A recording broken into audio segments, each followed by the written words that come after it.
الحمد لله وكفى والصلاة والسلام على عباده الذين اصطفى سيما محمدا المصطفى وعلى آله وأصحابه نجوم الهدى وأوليائه ذوي التقى أما بعد فأعوذ بالله من الشيطان الرجيم بسم الله الرحمن الرحيم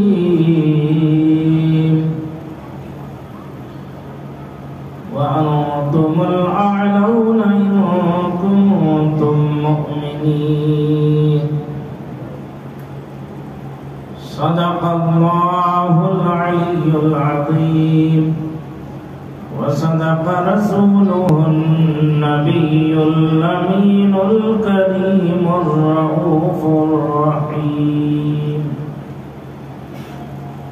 ونحن على ذلك لمن الشاهدين والشاكرين والحمد لله رب العالمين.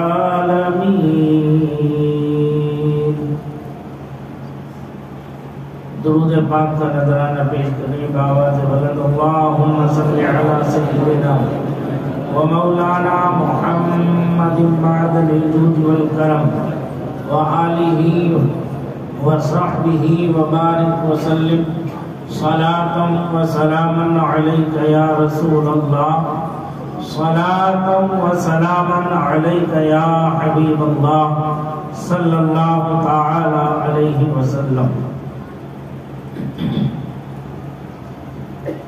حضرات کرام،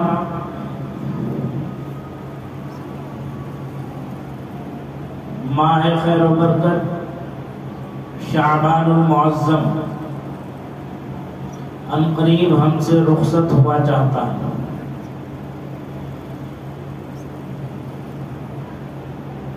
چند ایام باقی رہ گئے. رمضان المبارک کی آمد کی خبر دے رہا ہے. وہ ماہ خیر و برکت جس میں اللہ تبارک و تعالی اپنے بندوں پر بے شمار رحمت و انوار کی بارشیں فرمانے والا ہے. لیکن ہمیں یہ یقین نہیں ہے کہ وہ ماہ خیر و برکت جس میں ہم اور آپ پچھلے سال اپنی اپنی بساط کے اعتبار سے عبادت کر کے اپنے رب کو راضی کرنے کی کوششیں کی تھی، کہ وہ ماہ خیر و برکت ہمیں نصیب ہوگا کہ نہیں ہوگا اس کی ہمیں کوئی امید نہیں. گزرا ہوا وقت بہت اچھا ہے، جو گزر رہا ہے وہ غنیمت ہے. گزرا ہوا وقت بہت اچھا تھا، لیکن جو گزر رہا ہے وہ غنیمت ہے. بزرگوں نے فرمایا جو کرنا ہے کل سو آج کر، جو کرنا ہے کل سو آج کر، جو کرنا ہے آج سو اب کر. جو کرنا ہے کل سو آج کر، جو کرنا ہے آج سو اب کر. اسی میں عافیت ہے، سلامتی ہے، برکتیں ہیں. لمحہ بہ لمحہ ہماری زندگی کا ایک وقت، ایک پنہ، ایک باب ہر دن الٹ رہا ہے. ہم اپنی اپنی ولادت کی تاریخ آنے پر خوشیوں کا اظہار کر رہے ہیں، مسرتوں کا اظہار کر رہے ہیں.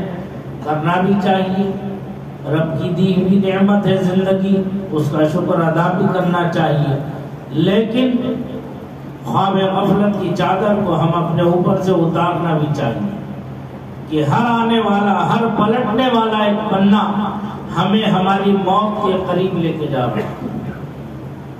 اس کا احساس بھی ہمارے دل کے اندر پیدا ہونا چاہیے، اس کا احساس بھی ہمارے دل کے اندر ہونا چاہیے کہ ہمارا اس دنیا میں آنے کا مقصد کیا ہے۔ یہاں پروردگار عالم نے جو ہمیں بھیجا ہے، کس مقصد کے لیے بھیجا ہے، اور ہماری منزل کون سی ہے، ہمیں اپنی منزل کو یاد رکھنا چاہیے۔ کسی شاعر نے کیا خوب کہا ہے، دنیا کے مسافر منزل تیری قبر ہے، دنیا کے اے مسافر منزل تیری قبر ہے، طے کر رہا ہے جو تو 2 دن کا یہ سفر ہے، طے کر رہا ہے جو تو 2 دن کا یہ سفر ہے۔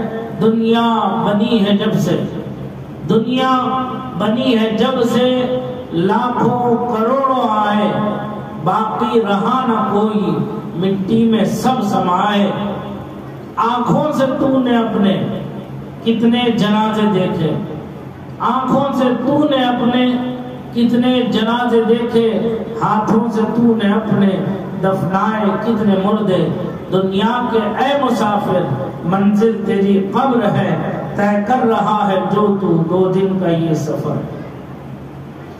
اعلیٰ حضرت عظیم البرکت امام اہل سنت مجدد دین و ملت مولانا شاہ امام احمد رضا خان قادری فاضل بریلوی علیہ رحمت و رضوان اس کا نقشہ یوں کھینچتے ہیں اس سفر کا، فرماتے ہیں اندھیرا گھر، اندھیرا گھر اکیلی جان، اندھیرا گھر اکیلی جان، دم گھٹتا دل لکتا تھا، اندھیرا گھر اکیلی جان، دم گھٹتا دل لکتا تھا۔ خدا کو یاد کر پیارے، خدا کو یاد کر پیارے، وہ ساعت آنے والی ہے، خدا کو یاد کر پیارے وہ ساعت آنے والی ہے۔ لہذا میرے عزیزوں، دوستوں، نوجوان ساتھیوں، بزرگوں، ہم نے اپنی زندگی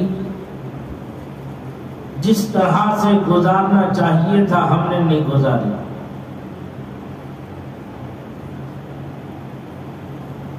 اللہ بڑا غفور الرحیم ہے، اپنے بندوں پر وہ کرم بالائے کرم فرماتا رہتا ہے، لیکن ہم ہیں کہ اس کے احسانات، انعامات، اکرامات کی طرف ذرا سی توجہ نہیں دیتے۔ وہی چال بے ڈھنگی جو کل بھی تھی وہ اب بھی ہے۔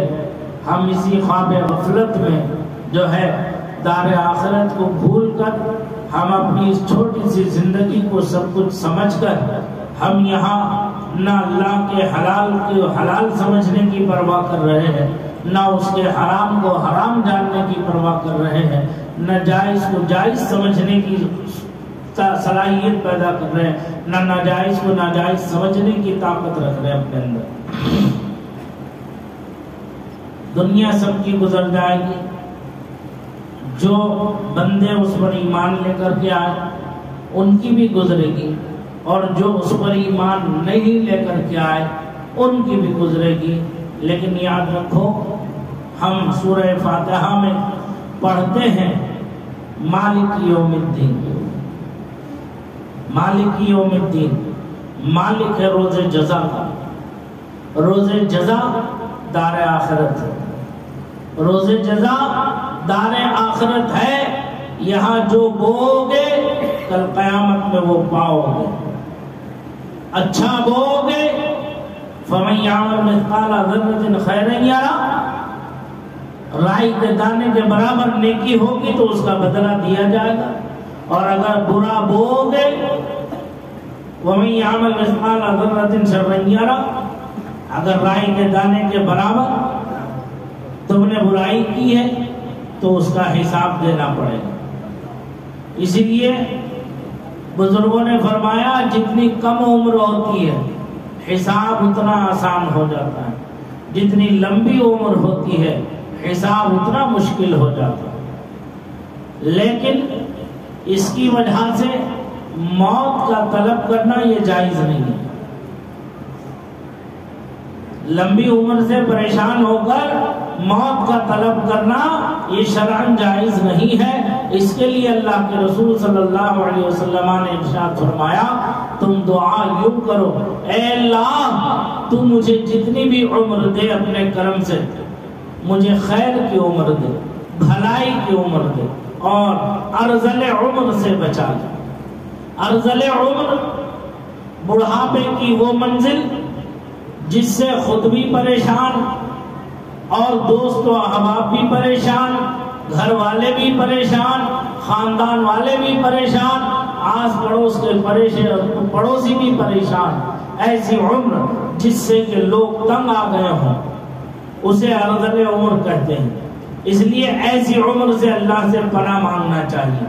ایسی عمر مانگنا چاہیے کہ جو بھلائی کی ہو، عافیت کی ہو، سلامتی کی ہو، تندرستی کی ہو. اللہ قادر مطلق ہے، اپنے کرم سے عطا فرمانے والا ہے. اس لیے ہمیں چاہیے کہ ہم حالات کا جائزہ لیں، اپنے ماضی کو دیکھیں. ڈاکٹر اقبال نے کہا ہے وہ معزز تھے زمانے میں مسلمان ہو کر، وہ معزز تھے زمانے میں مسلمان ہو کر، ہم خوار ہوئے تارک قرآن ہو کر. قرآن کو ہم نے چھوڑ دیا تو ذلیل و خوار ہو کر. ہم خوار ہوئے تارک قرآن ہو کر. درس قرآن کو اگر ہم نے بھلایا نہ ہوتا، قرآن کے درس کو، قرآن کی نصیحتوں کو اگر ہم نے بھلایا نہ ہوتا، درس قرآن کو اگر ہم نے بھلایا نہ ہوتا، یہ وقت زمانے نے دکھایا نہ ہوتا، یہ وقت زمانے نے دکھایا نہ ہوتا. ایک شاعر کہتا ہے اے اسیر غم مسلمان، اے اسیر غم مسلمان پلٹ جا جانب مرکز پلٹ جا. اے اسیر غم مسلمان پلٹ جا جانب مرکز پلٹ جا. دنیا ہے کہ آگے بڑھ رہی ہے، تو 1400 قدم پیچھے کو ہٹ جا. یعنی تو اپنے آقا و مولا کی زندگی کی طرف پلٹ جا. رسول اللہ صلی اللہ علیہ وسلم کی زندگی کو اسوائے حسنہ فرمایا گیا ہے، تو اس پاکیزہ زندگی کی طرف پلٹ جا. تیری تخلیق کا مقصد اطاعت رسول ہے، تیری منزل محبت رسول و محبت خدا ہے، رضائے الہی تیری منزل ہے. اس کے علاوہ تجھے کوئی چیز نظر نہیں آنا چاہیے. اپنی پوری زندگی جو تو گزارے اپنی منزل مقصود کو پیش نظر رکھ. تیری منزل کیا ہے؟ لا مقصود الا اللہ، لا موجود الا اللہ، لا معبود الا اللہ، لا الہ الا اللہ. تیری منزل لا الہ الا اللہ ہے. تیرا مقصود ذات پروردگار ہے. تو اپنی اس منزل، اپنے اس مقصد کے کو ذرا سا غافل نہ ہو، کسی لمحہ اسے فراموش نہ کر، اس کی طرف رواں دواں ہو جا. الجھنیں آئیں گی، پریشانیاں آئیں گی، مصیبتیں آئیں گی، یہ سب تمہارے امتحان و آزمائش کے لیے ہے. جو جتنا دین میں مضبوط ہوگا، عقیدے میں مضبوط ہوگا، عمل میں مضبوط ہوگا، اس کا امتحان اتنا ہی سخت ہوگا. خود قرآن کریم نے ارشاد فرمایا، پروردگار ارشاد فرماتا ہے وَلَنَبْلُوَنَّكُمْ بِشَيْءٍ مِّنَ الْخَوْفِ، ہم اپنے بندوں کو آزمائیں گے من الخوف، ڈر کے ذریعے، والجوع، بھوک کے ذریعے، کھانا نہیں ملے گا، کئی کئی وقت کے فاقے ہو جائیں گے، دیکھا جائے گا کہ میرا بندہ مجھے یاد رکھتا ہے یا چند لمحے کے فاقے کی وجہ سے مجھے بھول جاتا ہے۔ کتنی صاف واضح کلیئر آیت کریمہ ہے، کیسا کھول کھول کر کے بیان کر رہا ہے پروردگار کہ میں اہل ایمان کو آزماؤں گا، جو مومن ہیں، جو کلمہ گو ہیں، ان کلمہ گو پر آزمائش کے پہاڑ توڑوں گا، پھر میں دیکھوں گا کہ کون ہے جو میرے امتحان میں کامیاب ہوگا، کون ہے جو مجھے خالق مانتا ہے، کون ہے جو مجھے رازق مانتا ہے، کون ہے مجھے جو ستار مانتا ہے، کون ہے جو مجھے غفار مانتا ہے، کون ہے جو مجھے کریم اور رحیم مانتا ہے۔ میں مجھ سے جیسی امید رکھے گا میرا بندہ، میں اپنے بندے سے اسی کے حساب سے اس کا معاملہ فرماؤں۔ قرآن فرماتا وَلَنَبْلُوَنَّكُمْ بِشَيْءٍ مِّنَ الْخَوْفِ وَالْجُوعِ، آگے فرماتا ہے وَنَقْصٍ مِّنَ الْأَمْوَالِ، اس کے مالوں میں کمی کر کر،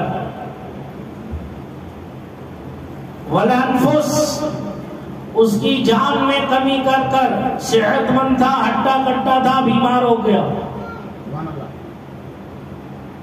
بیماری، مصیبت، پریشانی کس کی طرف سے؟ اللہ تعالیٰ کی طرف سے، اور اس کی شفایابی اللہ کی طرف۔ یہ یقین ہے؟ مجھے دکھانے کے لیے نہیں، اللہ کو گواہ بنا کے کہنا۔ ہاں، اگر تمہارا یہ یقین ہے، جہاں تمہیں دنیا کی کوئی طاقت چھو نہیں سکتی تم، لیکن مضبوط کرو اپنے عقیدے کو، اپنے ایمان کو۔ ذرا سی ابتلا اور آزمائش میں اللہ کی نافرمانی نہ کر بیٹھنا، ورنہ تمہاری دنیا بھی برباد اور تمہاری آخرت بھی تباہ ہو جائے گی۔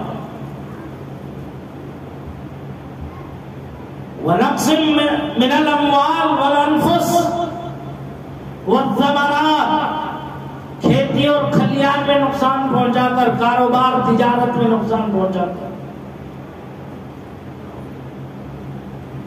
پھر فرماتا پروردگار وَبَشِّرِ الصَّابِرِينَ، اے میرے حبیب بشارت دے دو، خوشخبری دے دو۔ بتاؤ، اتنے امتحان و آزمائش، جان میں نقصان، مال میں نقصان، کھیتی کھلیان میں نقصان،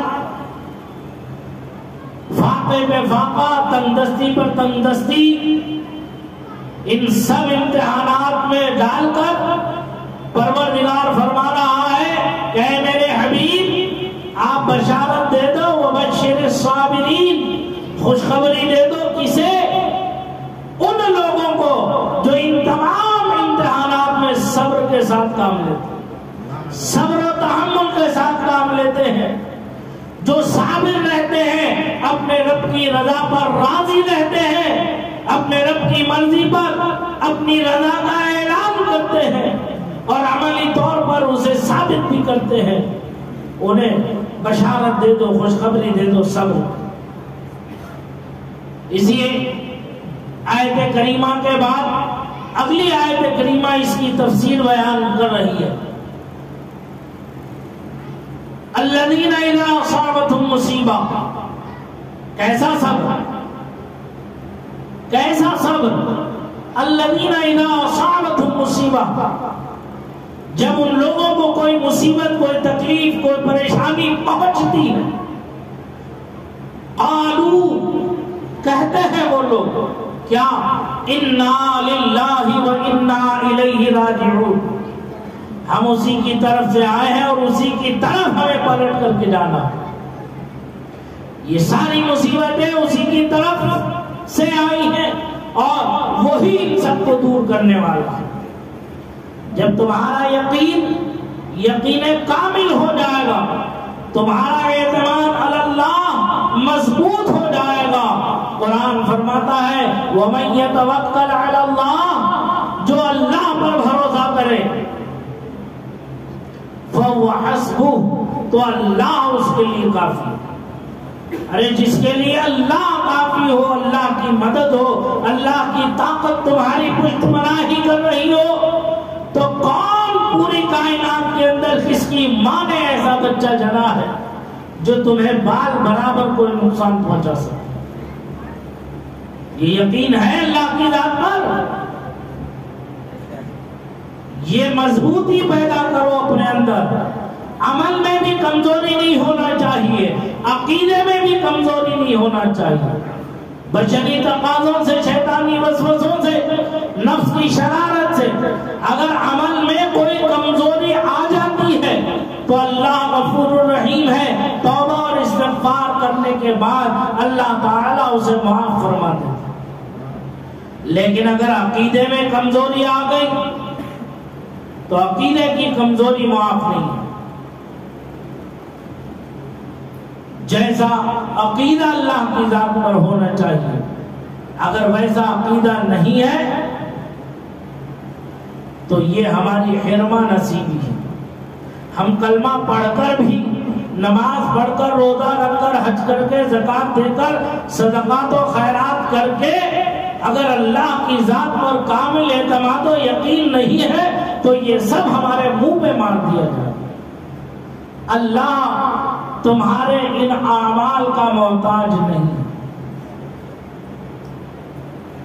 اللہ قادر مطلق ہے، ہم اس کے محکوم ہیں، وہ ہمارا حاکم ہے، ہم اس کے بندے ہیں، وہ ہمارا معبود ہے، ہمارا اس پر کوئی احسان نہیں ہے، اس کا ہماری ذاتوں پر احسان ہے۔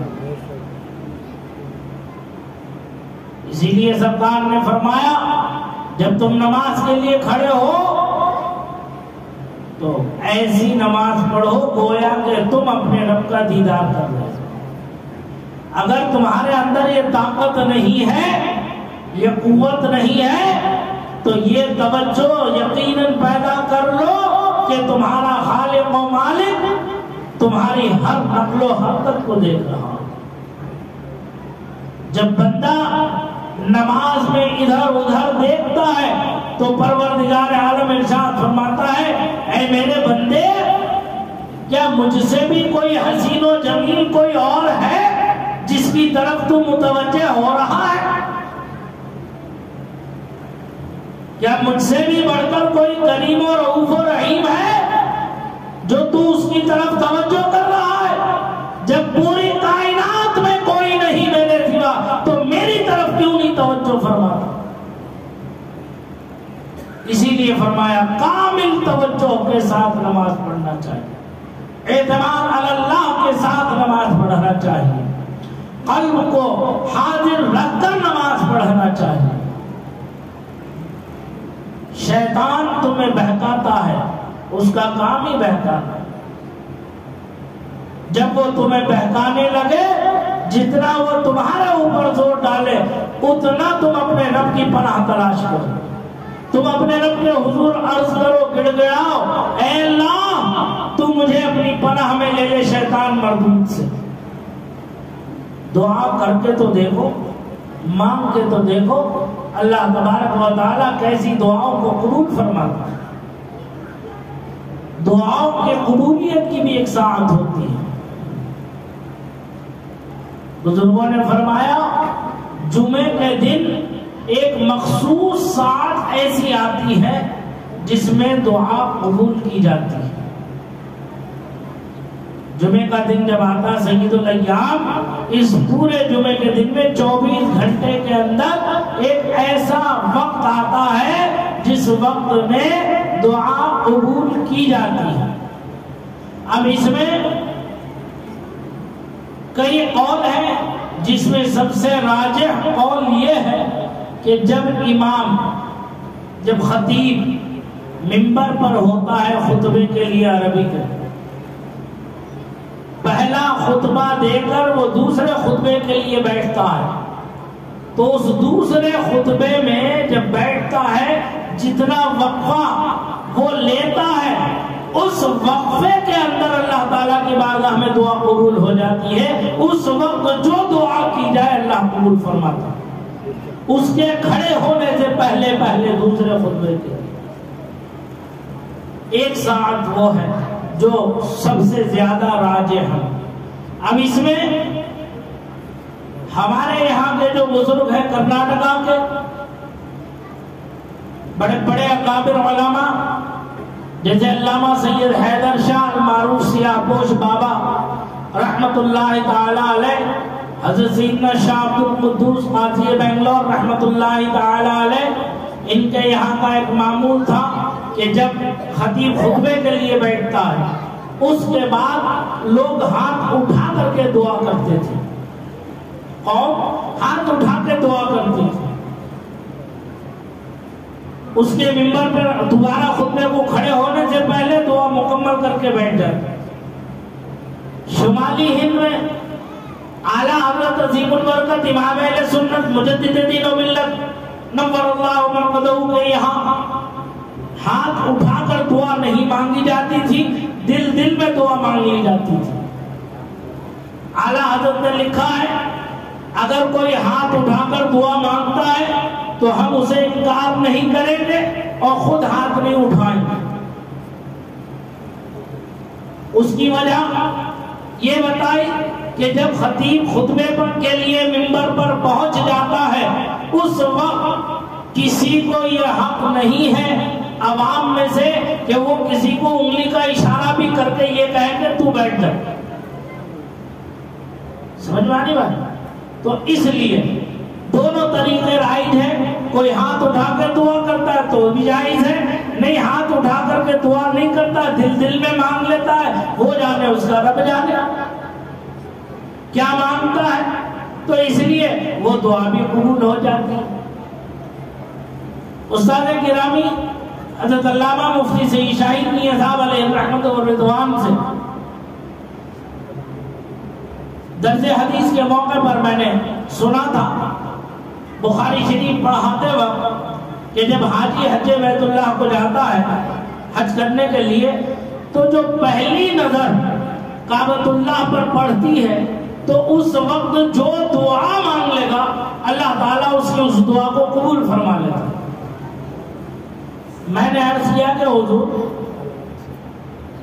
لوگ اتنی تمنائیں آرزویں لے کر کے بارگاہ رب العزت میں حاضر ہوتے ہیں، حرمین شریفین زیارت خانہ کعبہ زیارت روضہ رسول کے لیے حاضر ہوتے ہیں، ہزاروں تمنائیں ہیں، ہزاروں ارمانیں ہیں، وہ سب ایک وقت میں تو بیان کر نہیں سکتے دعا کے اندر۔ تو اب جو دعا مانگ لی جائے یقیناً حدیث مبارکہ کی روح سے وہ قبول ہو جائے گی۔ اب جلد بازی میں جو ضروری ہوتا ہے وہ چھوٹ جاتا ہے، جو کم درجے کی ہوتی ہے وہ زبان پر آ جاتی ہے، وہ قبول ہو جائے تو پھر باقی کی دعاؤں کا کیا ہوگا؟ مسکرائے، مسکرا کے ارشاد فرمایا اللہ کی بارگاہ میں دھکڑ پکڑ کا معاملہ نہیں ہونا چاہیے، سکتے کا معاملہ نہیں ہونا چاہیے، اس بارگاہ رب العزت میں یقین کا معاملہ ہونا چاہیے، اعتماد کا معاملہ ہونا چاہیے، کامل توجہ کے ساتھ، اور یہ یقین ہونا چاہیے کہ جو میں مانگ رہا ہوں میرا خالق دینے والا۔ میں نے کہا حضور جواب تو آپ نے عطا فرمایا لیکن میرا سوال جو تھا وہ وہی رہ گیا۔ ارشاد فرمایا ہاں جب پہلی نظر پڑے تو ایک دعا مانگ لے، اس کے صدقے ساری دعائیں قبول ہو جائیں۔ وہ کیا ہے؟ کہا یہ دعا مانگ لو کہ اے اللہ جب تک تو مجھے اس خاکدان گیتی پر زندہ رکھا ہے بحالت ایمان زندہ رکھ، بحالت ایمان اس دنیا سے رخصت فرما، اور اپنی زندگی میں جو جو دعائیں تجھ سے کروں میری سب دعائیں قبول فرما۔ اب کون سی دعا رہ گئی تیری؟ کوئی دعا رہ گئی؟ اب زندگی کے جس بھی حصے میں جا کر تو جو دعا کرے گا یہ یقین رکھ کہ تیرا خالق و مالک تیری دعا کو قبول فرمائے گا۔ یہ اعتماد علی اللہ مضبوط ہونا چاہیے۔ سمجھ میں آ رہی بات؟ تو اللہ کی بارگاہ میں اس کی رضا طلب کرنا یہ ہمارا مقصد حیات ہے، مقصد زندگی ہے۔ اسی لیے فرمایا وَأَنْتُمُ الْأَعْلَوْنَ إِن كُنتُم مُؤْمِنِينَ، کامیابی تمہارا نصیبہ، سربلندی تمہارا نصیبہ ہے، مگر شرط یہ ہے کہ تم مومن ہو جاؤ، مومن کامل ہو جاؤ۔ اگر تم مومن کامل ہو جاؤ گے تو دنیا کی کوئی طاقت نہیں ہے جو تمہیں زیر کر دے، تمہیں زیر کر دے۔ اب ہمیں اپنی زندگی گزارنے کے لیے ضروری ہے، لازمی ہے کہ ہم اپنے ماضی سے رشتے کو مضبوط کریں، ماضی کے تجربات سے ہم اپنا مستقبل روشن کریں۔ اگر ہم نے ماضی کو بھلا دیا، ماضی سے اپنا رشتہ ختم کر لیا، تو مستقبل ہمارا اندھیرے میں رہے گا۔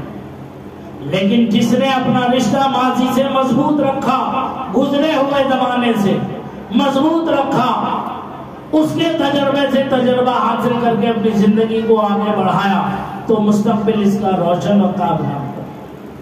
ہم نے بہت ٹھوکریں کھا لی، بزرگوں نے کہا ہر ٹھوکر پر ایک نئی عقل آتی ہے۔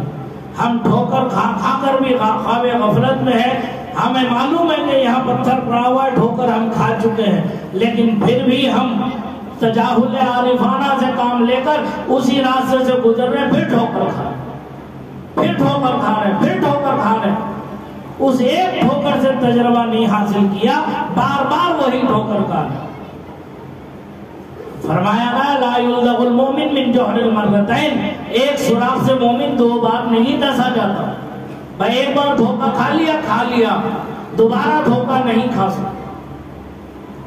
اس لیے اپنے معاشرے کو سدھارو، اپنے ماحول میں تبدیلی پیدا کرو۔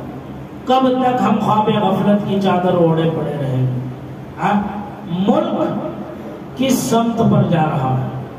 حالات تمہیں چیخ کر بتا رہے ہیں، پکار کے تمہیں آگاہ کر رہے ہیں، دیکھو موسم بدل رہا، حالات بدل رہے ہیں، تمہاری نہ جان محفوظ ہو رہی ہے، نہ تمہاری عزت محفوظ ہے، اور نہ ہی تمہارا مال محفوظ ہے۔ دشمن تمہیں دھیرے دھیرے ایک مسئلے پر زب پہنچاتا جا رہا ہے، لیکن تم ٹھوکر پہ ٹھوکر کھا کر بھی ابھی تک خواب غفلت کی چادر نہیں اتارتے۔ کیا نہیں ہو رہا ہے تمہارے ساتھ، اور آگے کیا کچھ نہیں ہوگا تمہارے ساتھ؟ کیوں معاشرے کے ارباب حل و عقد، اصحاب اثر و رسوخ، ارباب سیاست، دانشور لوگ، قومی ملی درد رکھنے والے لوگ کیوں نہیں بیٹھتے ایک پلیٹ فارم پر؟ قوم کا مستقبل کیوں نہیں محفوظ کرتے؟ ہم اپنے مستقبل سے کب ذہنی طور پر آزاد ہوں گے کہ ہمارا مستقبل بھی محفوظ ہے کہ نہیں ہے؟ ہماری زندگی جیسی گزرنا ہے گزر گئی، چند دن اور ہے، جو گزرنا ہے گزر جائے گا، لیکن ہماری اولاد کا مستقبل کیا ہوگا اس ملک کے اندر؟ کیوں نہیں توجہ کرتے اس طرف؟ لکڑی کی مار سے زیادہ قلم کی مار ہے۔ ہم نے اپنے بچوں کو نہ لکڑی تھمائی اور نہ ہی اس کے ہاتھ میں قلم دیا، بے یارو مددگار ہم نے اسے چھوڑ دیا، اسے لگام نہیں کسی، اسے آوارہ بنا دیا، اسے لگام نہیں کسی، اسے منہ زور بنا دیا، اس کی ہر جائز ناجائز ضرورت کو، خواہش کو ہم نے اپنے حلال کمائی سے، محنت سے ہم نے اس کی ضرورتوں کو پورا کرنے کی کوشش کی۔ آج اس نے 100 روپے مانگے تو 100 دے دیے، کل 500 مانگے تو 500 دے دیے، 1000 مانگے تو ہم نے 1000 دے دیے۔ پلٹ کر ہم نے اس سے یہ نہیں پوچھا کہ یہ کس کام کے لیے تو لے رہا ہے، کیا کام ہے تیرا؟ ہمارا وہ بچہ ہماری محنت کا پیسہ لے کر کے افیم، چرس، گانجا، سلفا پی کر اپنی زندگی کو تباہی کے دہانے پر لے کر کے چلا گیا، اپنی ہستی کھیلتی زندگی کو برباد کر دیا۔ آج ہم شکوے شکایت کر رہے ہیں کہ ہمارا بچہ بگڑ گیا۔ بگاڑا کس نے؟ ہم نے خود بگاڑا۔ ہم دوسروں سے کیا شکوہ شکایت کریں؟ ہم کب کو سمجھیں گے؟ ہم رمضان المبارک آ رہا ہے، جو اصحاب ثروت ہیں وہ کار خیر میں حصہ لیتے۔ رمضان میں سب سے زیادہ اگر روڈ پر بھیک مانگنے والی کوئی قوم نظر آتی ہے تو وہ مسلمان ہے۔ ہم نے اپنی قوم کو بھکاری بنا دیا۔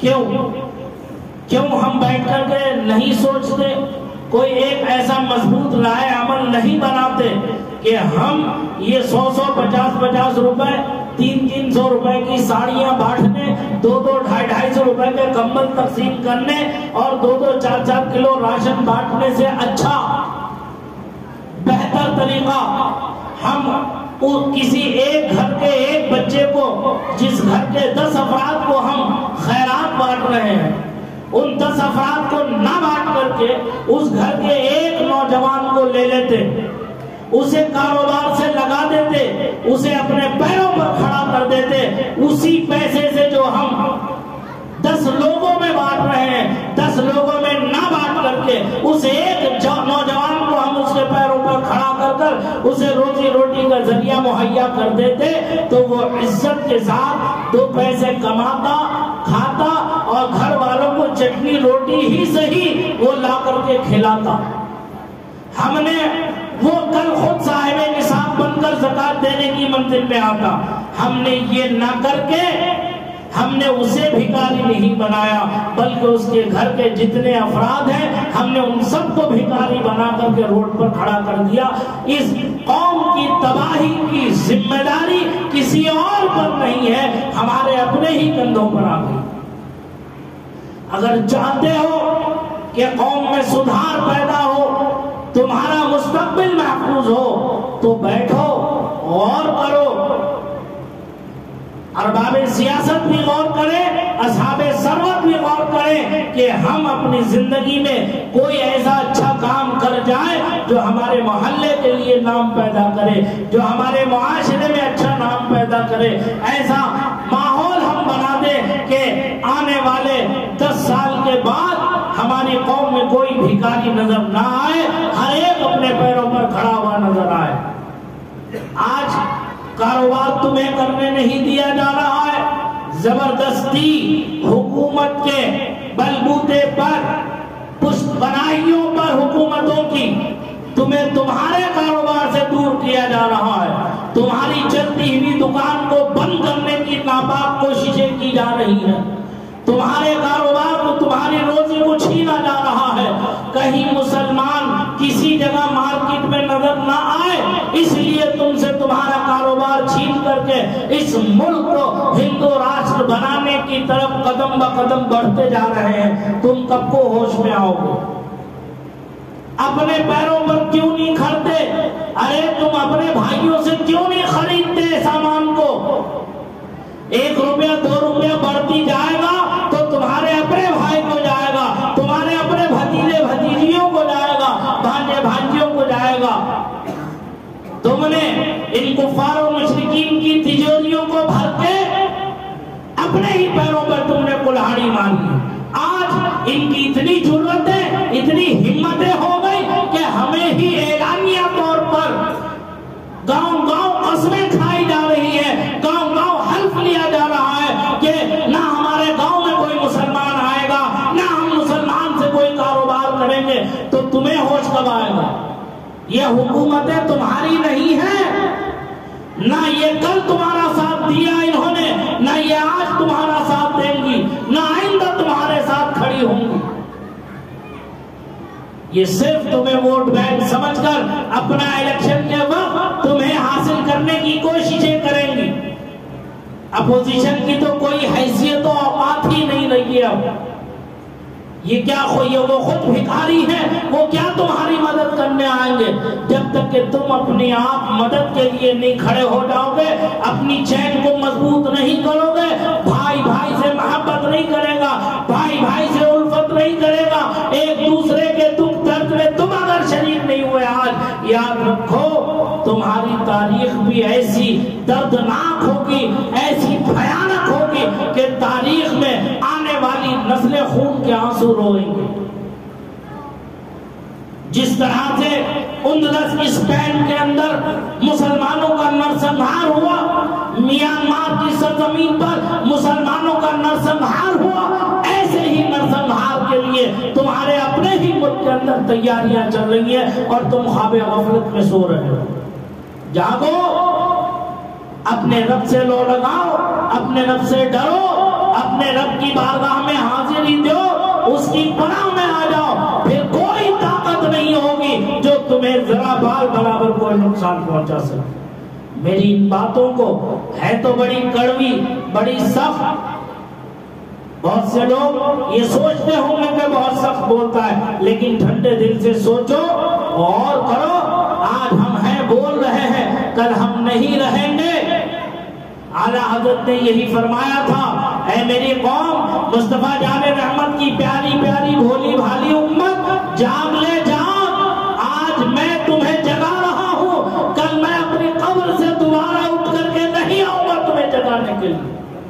آج جاگ جاؤ، ہمارے اسلاف 100 سال سے تمہیں جگا رہے، لیکن تمہارا ہے کہ جاگنے کو تیار نہیں ہے۔ میری گزارش ہے، میری باتوں پر توجہ کرو اور کرو، جاگو، جاگنا ہے، جاگ لے افلاک کے سائے تلے، حشر تک سوتا رہے گا خواب کے سائے تلے۔